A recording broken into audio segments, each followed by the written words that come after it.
Hello, everyone. If you like what I'm doing here, please consider subscribing, liking, and commenting. It would really help the channel out quite a bit. Thank you very much.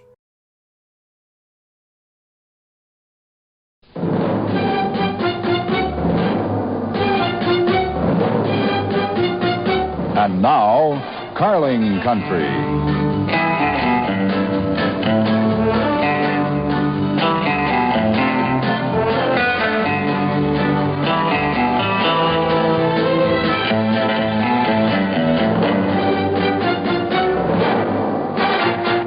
Carling, world brewers of the great American beer, present stories from America's foremost authors. Stories of trial and endeavor, of the courage of people. Stories from Carling Country. Tonight, Carling Country presents a story of deceit that takes place in the desert wastes of Southwest Africa. Illicit diamond buying and high tension in the story called The Skeleton Coast Incident.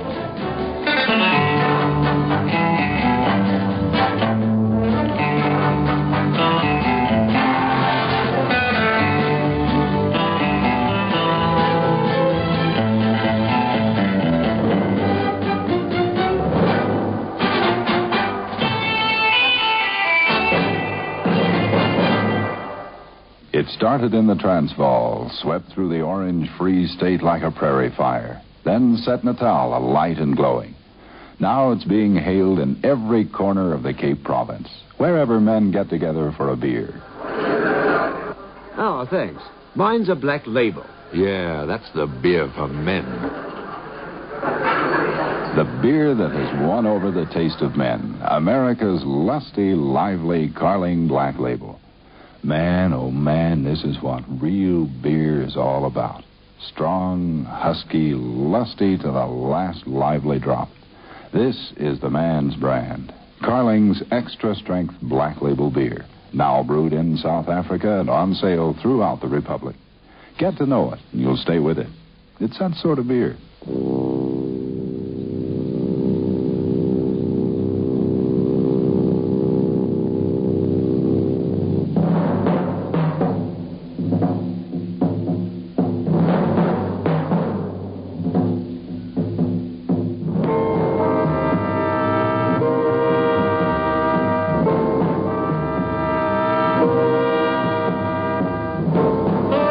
Sitting in the lounge of the Fisherman's Arms in Swakopmund in southwest Africa, doing very little but needing money to get out of there. Nan was sitting opposite me, managing to look cool, and as if she still had enormous faith in me. All I had in the world was a light aircraft and no petrol, and a hotel bill. There was a little shadow under Nan's eyes that said that she, too, was worrying about the hotel bill. By the way, my name is Don Graham, and Nan has the misfortune to be my wife. Poor kid.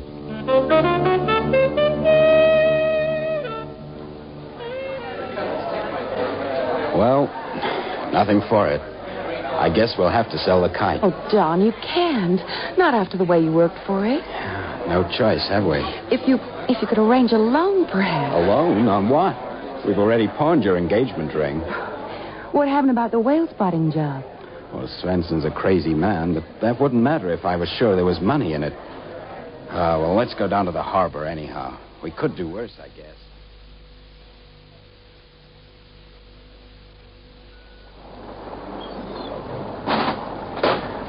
There's the whaling factory ship lying offshore. I think Svensson's probably aboard one of the little catching ships. Chasers, they call them. Oh, they look awfully small. Yeah, I get seasick looking at them. Hi, Svensson. Hi, yourself. Come aboard. Sven, I want you to meet my wife, Nan. Oh, hi. Sven's harmless, Nan. He just looks that way.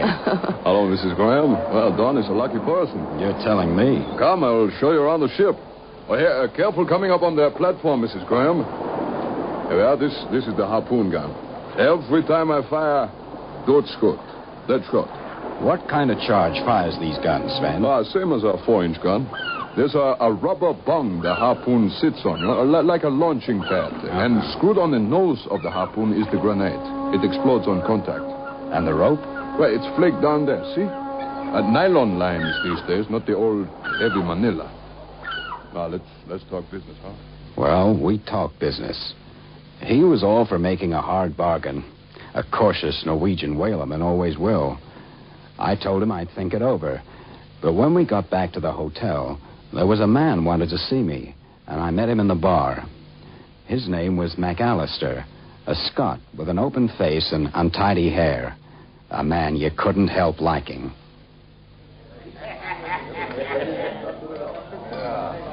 So there you are.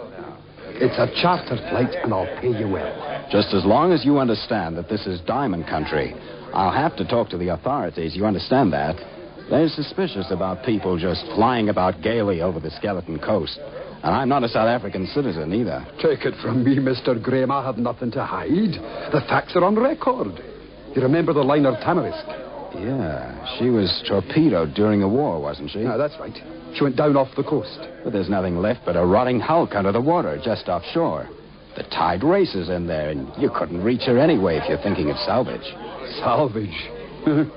I suppose you might call it salvage, Mr. Graham. I'm trying to save my own soul. I don't think I quite follow you. The Tamarisk went down quickly, and only a handful of people got ashore. They were eventually taken off by aircraft. All but two, that is. My brother, Peter McAllister, was one of those two. He died from exposure. Yeah, I get it. But why go there now? The dead are dead, true enough. My father and mother are dead, too. Before my father died, I promised him I'd travel out to the lonely spot where Peter had lost his life after saving the lives of others. I said I'd put the grave to rights and bring back a photograph of it. Well, I never did. Yeah, I guess all of us have stories like that in the past. I was fond of Peter, and he died a hero's death. I'm not over sentimental, but my life's been given to making money. But, well, there it is. That's the story. It's easy to see a man could feel that way about his own brother, or about a buddy, come to that. Sure, people do make sentimental journeys. Then you'll take me. Yeah, but with the reservations I mentioned, sure. Oh, the facts can easily be checked by the authorities. Oh, I don't disbelieve you myself, but the touchiest subject here is what they call IDB, illicit diamond buying. It usually involves the theft of diamonds from the mines, to start with. I've heard something about that. Let me say frankly that if you have anything like that in mind, forget it, here and now. You won't get away with it. Once upon a time, maybe. Not today. Nothing's further from my mind, Mr. Graham. You know the coast well, I suspect. Reasonably. I was flying for Western Concessions when they were prospecting for diamonds in the old riverbeds. It came to nothing, and I was left holding the bag. You know how it is, bankruptcy. What does it get you trying to sue for your money? Frankly, I wondered what you were doing here. Well, that's my sad story. Forget it. Okay, then. It's a deal. Shake on it. Of course. We'll take off at dawn tomorrow.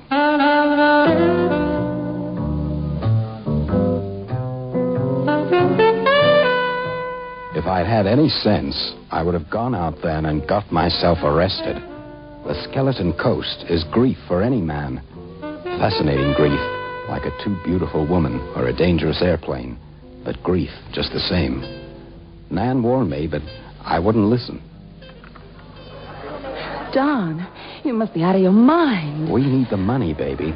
Drink? I need you more than all the money in the world, you crazy man. Oh, no thanks. No drink. Mind if I do?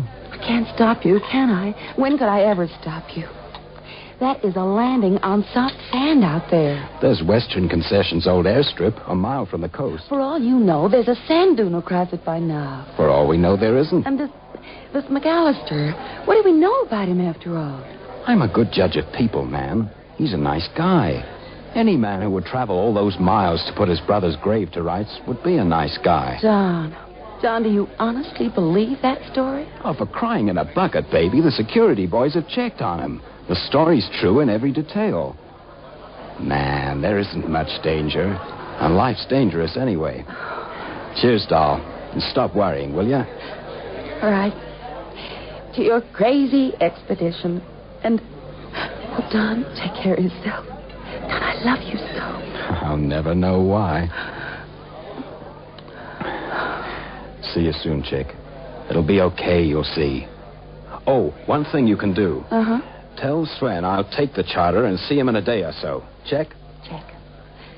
I suppose I just worry too much.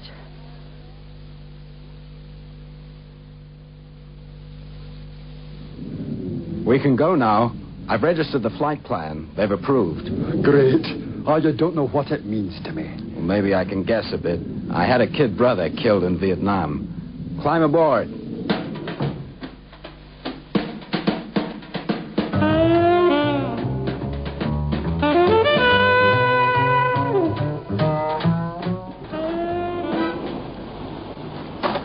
Benson, ahoy! Ah, Mrs. Graham.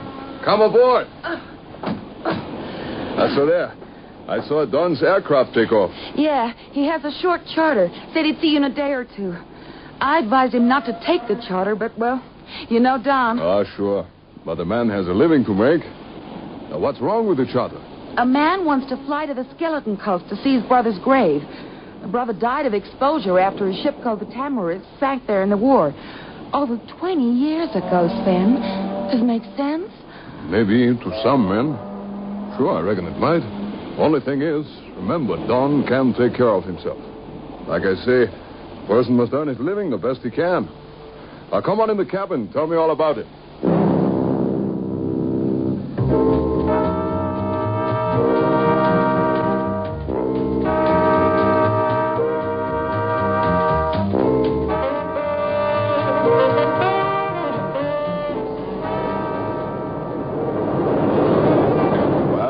She is. See her? No, bank over her. Right. See? She's just a rusting hulk. You can see her when the surf clears at every wave. Ah, I've spotted her now. The landing strip is about a mile inland from here. We'll get this thing on the ground and then walk back.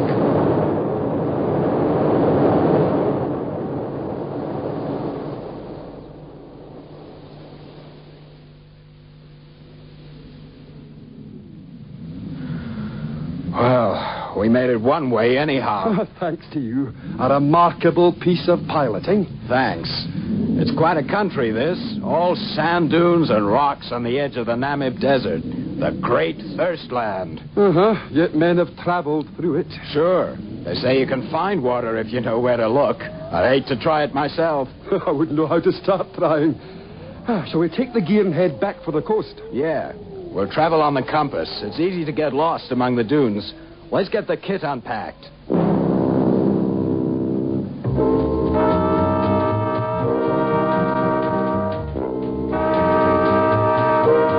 We took the provisions we'd bought and headed back for the coast. McAllister carried a short entrenching spade, the sort the Army uses. It reminded me of the reason for our journey, a tribute to death.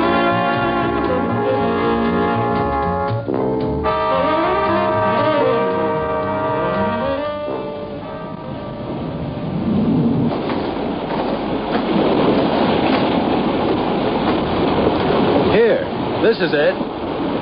Yes. Peter McAllister's died 1943. That's his grave, all right. Here, take the spade. Take the spade?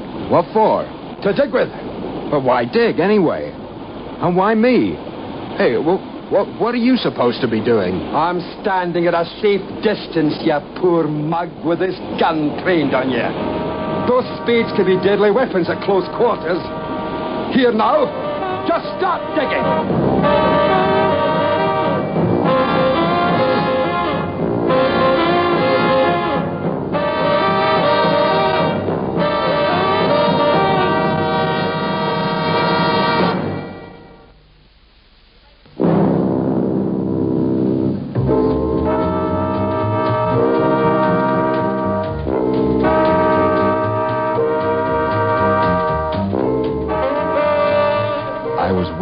Discovering that McAllister was, well, whatever he was.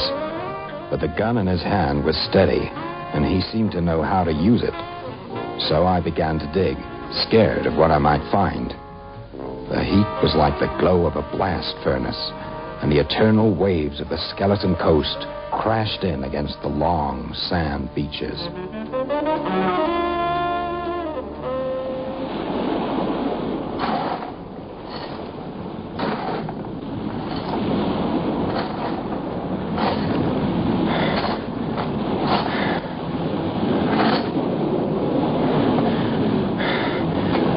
McAllister, you're crazy. That isn't really a grave, and I'm not really called McAllister. When I said you were crazy, I didn't mean that.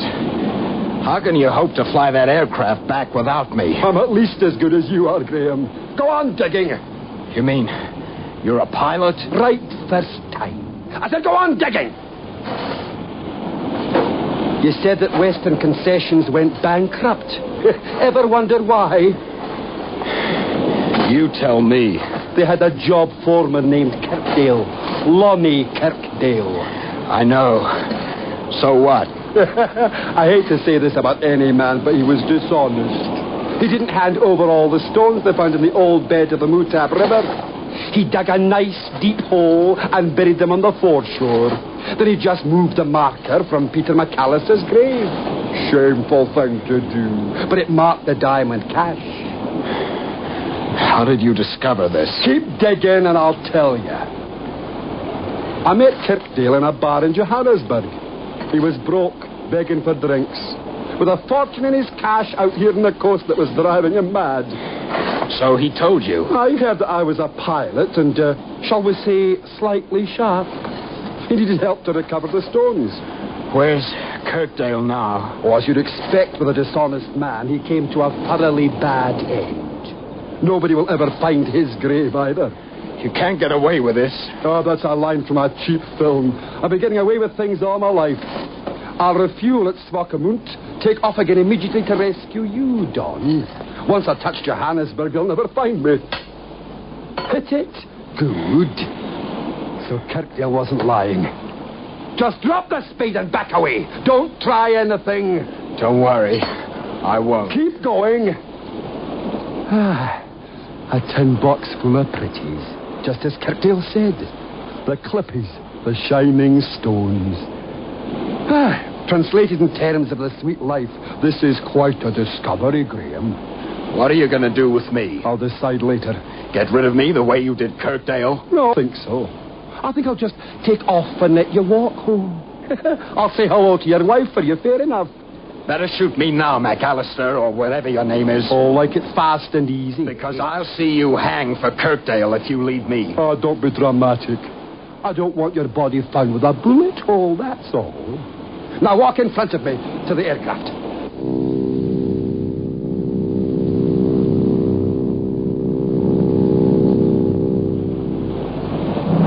Wish me luck, Graham. No, I wish you luck. Truly, Graham. Now back away from the plane. 100 yards will do. That's far enough. Well, top scenes. And you know what they scribble on the walls? Graham, Yankee go home if you can.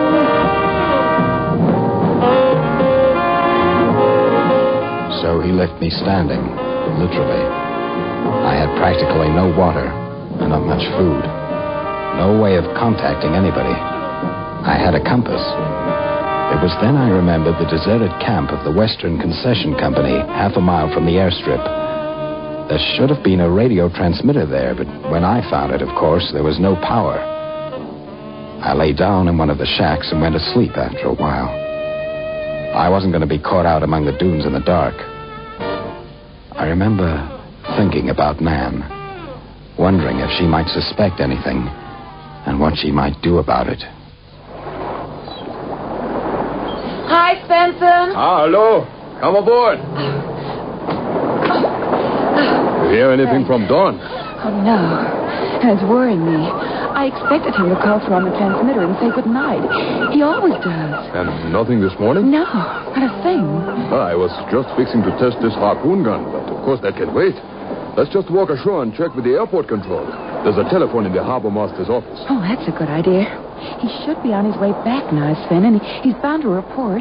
Maybe his radio's on the blink. Oh, how likely is that? Well, it happens sometimes. You know exactly where he was headed? For the wreck of the Tamarisk, as I understood it. I tell you what, if he hasn't been through to ground control at the airport, we'll come back to the whaling ships and get through to Southwest African Police air patrols on shortwave.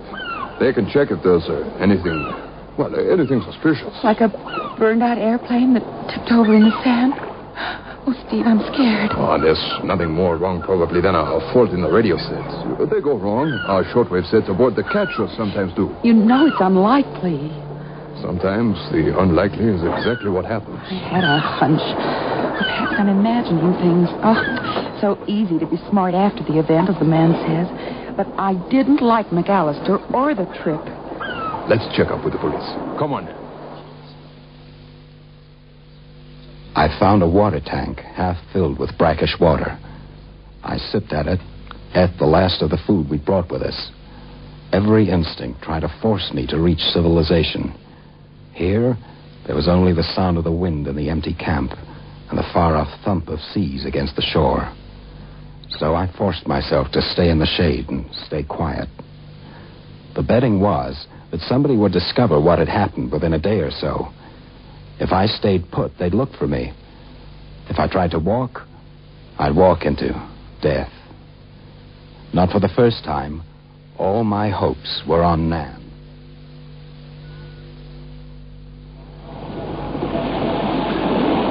Well, that is that, Nan. Whatever has happened, it's been taken care of. The police patrol planes will look in at the old Western Concessions camp and report. If they find Don's aircraft, they'll investigate. If they don't, they'll flash us back here and a search can begin. Oh, you've been marvelous, Sven. I just like your crazy husband, that's all. He's got what it takes, and I wish he'd work with me. But I'm still scared, Sven. I don't blame you. Oh, gee, thanks for everything, Sven. Well, I'll just turn the radio on and see. But that sounds familiar. It's Don. Sven, it's Don's aircraft. It's coming in too low. That isn't like Don. Maybe it's in trouble. Well, the motor sounds okay. Just hand me the glasses, binoculars. They're on the shelf under the chart table. Thanks. Focus on him. Right. Nan, there's only one man in that plane, and it isn't Don. What? See if you can make anything out of it. Give me the binoculars. Sven, that's McAllister, the man who chartered Don's plane.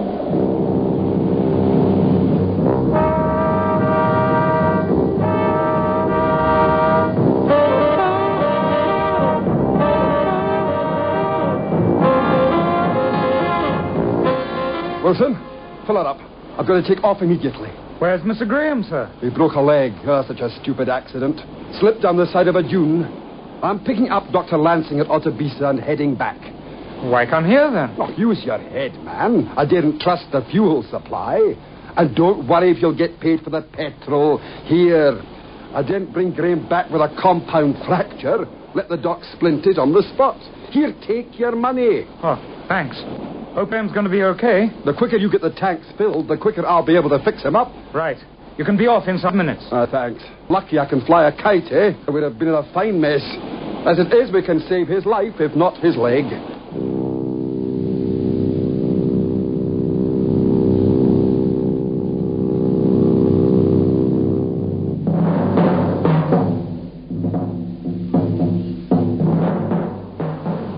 There may have been an accident, Sven. We can't be sure. I'll contact the police on the radio. If there'd been an accident to Don, McAllister would have reported it to the police. Perhaps he couldn't. Suppose he couldn't use the set. Well, he flies well enough. GXTRD calling Southwest Africa Police Headquarters. GXTRD calling Southwest Africa Police Headquarters.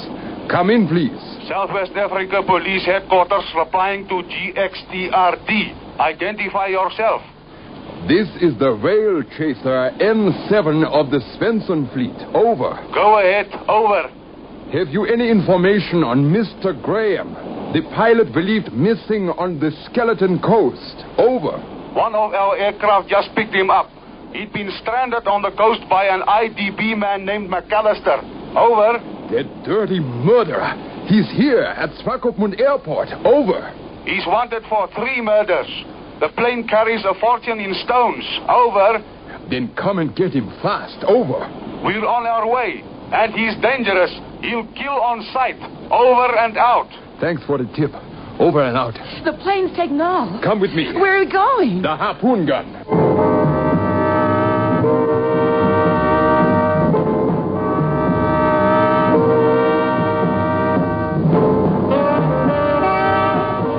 A free harpoon with no line attached. Huh? put in the charge, screw the grenade on the nose. You can't, Sven, you can't. Oh, you watch Oh, me. don't. It's murder. I'll see Don gets a new plane, man. This man is a killer, wanted by the police for murder. Please don't. He's coming in nice and as he turns, I'll have him. There. No. Oh, no.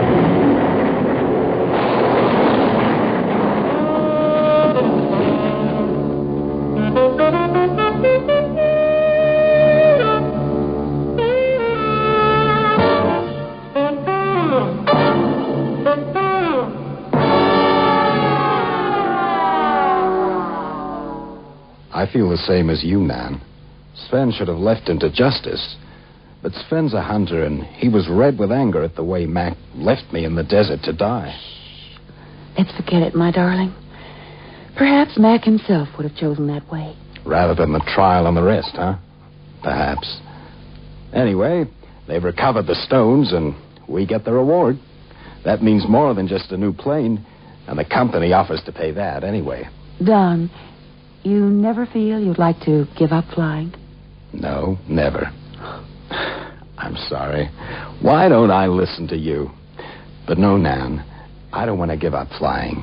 Not ever. Then never let me force you into it. One thing I've learned about you, you're only happy if you're doing what you like best, darling.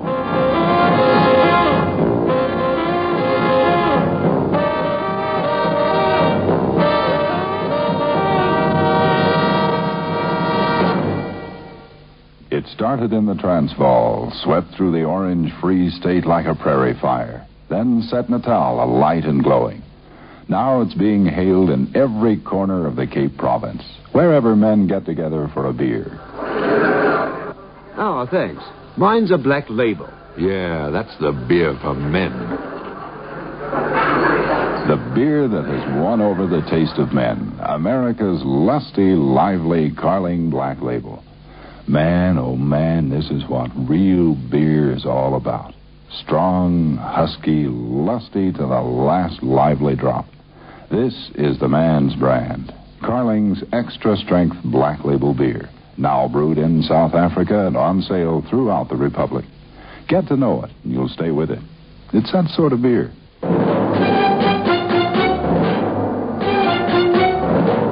Tonight's story from Carling Country was centered in the Mammoth Desert, Southwest Africa. Music especially composed by Sam Sclair. Next week, we present the story of a search in the tale called The Other Life, another in the absorbing series from Carling Country.